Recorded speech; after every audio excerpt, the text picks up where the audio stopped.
हवा में धूल थी, आकाश में धुंधली सी आग की चुप्पी। एक छोटे से गांव की गलियों में एक बच्चे ने चुपचाप सवाल किया, पिता, शेर की दहाड़ ज्यादा बोलता है या कवि? पिता ने मुस्कुराकर कहा, बेटे, जब देश को आवाज चाहिए होती है तब कभी कभी शेर को कलम मिल जाती है।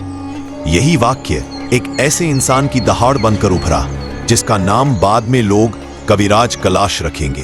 पर क्या यही दहाड़ तलवार जितनी चोट कर सकती थी?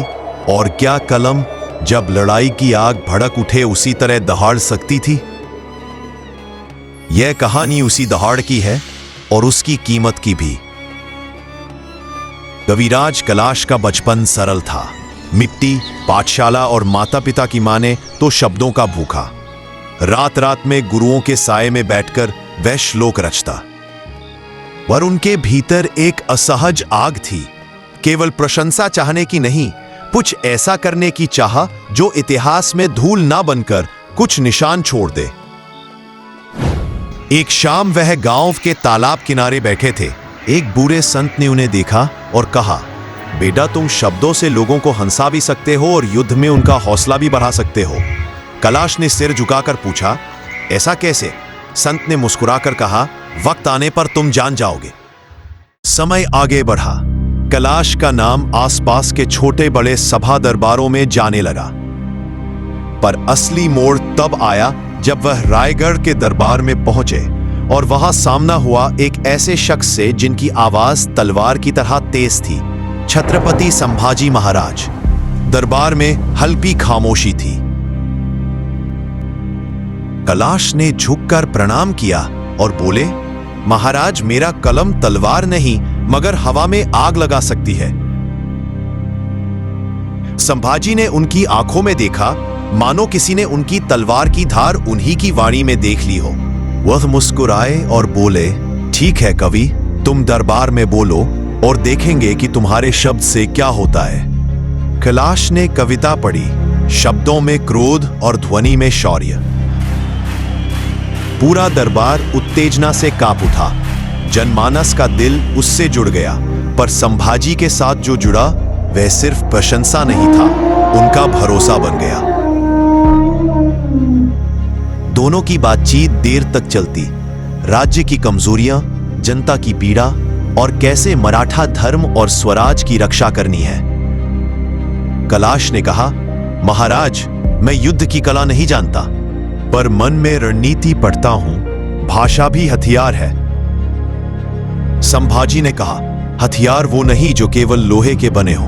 कभी कभी विचार, कभी कभी गीत, कभी कभी एक चट्टान जैसी सहमा देने वाली खबर।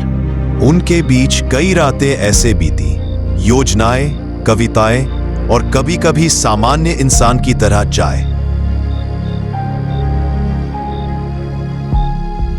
संभाजी ने कलाश को मौका दिया कि वह सेना की योजना पढ़ सके और कलाश ने दिल से लड़ाकों को सहारा दिया। घास पर रात गुजारना, सैनिकों के साथ हंसना, उनकी बातें सुनना।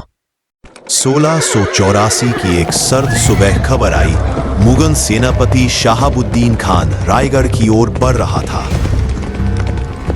दरबार में हलचल, सैनिक बेचैन। संभाजी किसी और मोर्चे पर व्यस्त थे। किले की रक्षा कौन करेगा? सबकी निगाहें कविराज कलाश पर टिकी हुई थीं। किसी ने फुसफुसाया, वो तो कवि है। पर कलाश की आंखों में अजीब सी चमक थी। उन्होंने कहा, यदि शब्द आदमी का दिल जीत ले तो वही आदमी तलवार भी उठा लेता है। उन्होंने पहाड़ी मार्गों का नक्शा पढ़ा, जाल बिछाया और दुश्मन को एकाग्र कर दिया।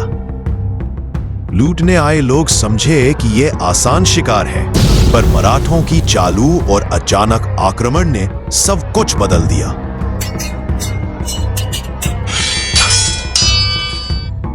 धूल उड़ी, घोड़े गरज उठे। कविराज कलाश खुद घोड़े पर सवार थे और उसकी तलवार भी उतनी ही निर्णायक थी जितनी उसकी कविताएं। उसने सैनिकों के बीच घुसकर, झपट्टा मारकर और चतुर रणनीति से शहाबुद्दीन के जवानों को थका दिया। 3 घंटे की लड़ाई के बाद शहाबुद्दीन की सेना ने पीछे हटने का फैसला किया। किले में खुशी की लहर दौड़ी। विजय के बाद संभाजी ने कलाश को गले लगाया और कहा, तुमने हमारी रक्षा की, अब तुम सिर्फ शब्द नहीं हो। कलाश मुस्कुराया, पर उनके चेहरे पर एक विचित्र उदासी थी। वक्त ने बदलते राजनीतिक समीकरण दिखाए। मुगल और मराठा की लड़ाई गहरी होती गई और औरंगजेब ने अपनी सारी शक्ति झोंक दी और भीतर एक साजिश पनप रही थी। संभाजी ने कलाश को और जिम्मेदारियां दी, गुप्त संदेश, गढ़बंदी प्राप्त करना, नए युक्ति नक्शे तैयार करना। कलाश ने हर बार कहा, मैं जहां भी रहूंगा, मैं सत्य के साथ रहूंगा। फरवरी 1689 की सुबह संगमेश्वर में एक गुप्त सभा बुलाई गई, केवल कुछ विश्वस्त लोगों के लिए। संभाजी चाहते थे कि मराठा की अगली चालें चुस्त हों। कलाश ने सोचा कि यह सिर्फ एक और बैठक है, पर इतिहास ने कुछ और ही लिखा था। भोर होते ही मुगल सेना ने आसपास की पहाड़ियों को घेर लिया। सूचना बाहर कैसे पहुंची? किसी ने दरबारी चालाकी से विश्वासघात किया था। समाज में जैसे कोई फुहड़ हवा बह रही थी और उस हवा में जहर था। जब मुगलों ने हमला किया तो संभाजी और कलाश ने संगठित होकर लड़ाई की। उनके हाथों में वही जज्बा था जो पहले रण में दिखा था, पर इस बार संख्या असमान थी। दोनों ने एक दूसरे का साथ दिया, तलवारों की टकराहट, दहाड़ और फिर भी एक अजीब सी शांति, क्योंकि वे जानते थे कि इस लड़ाई का परिणाम केवल उनके लिए नहीं, पूरे मराठा समाज के लिए होगा।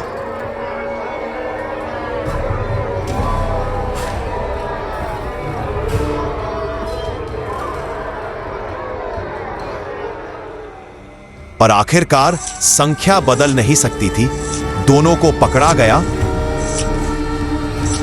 बेड़ी और अपमान किले के भीतर से निकाले गए, पिटे और बेइज्जत कराए गए।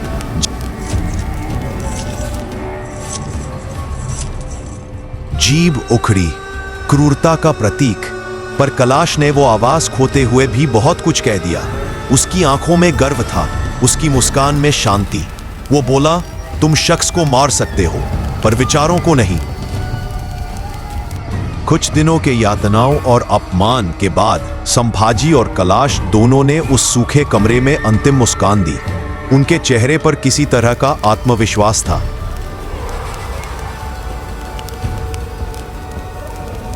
तब आया आखिरी प्रहार और दोनों ने वीरगति पाई। उनकी मृत्यु के बाद भी उनके नाम ने हवा में घोर प्रतिध्वनि छोड़ी। कविराज कलाश के नाम की गूंज धीरे धीरे खामोश नहीं हुई। गांवों में, पठारों में और सैनिकों के पास लोग उनकी कविताएं सुनाते रहे। उनके श्लोकों में जो ज्वाला थी वह छूटकर लोगों के अंदर बहती रही। कई सालों बाद भी लोग कहते, उसने हमें बताया कि मरना भी बहादुरी है, जब मरकर भी कोई सच जिंदा रह जाए। और यह सच था। कलाश की कविताएं, संभाजी की गाथाएं सब पीढ़ियों तक पहुंची।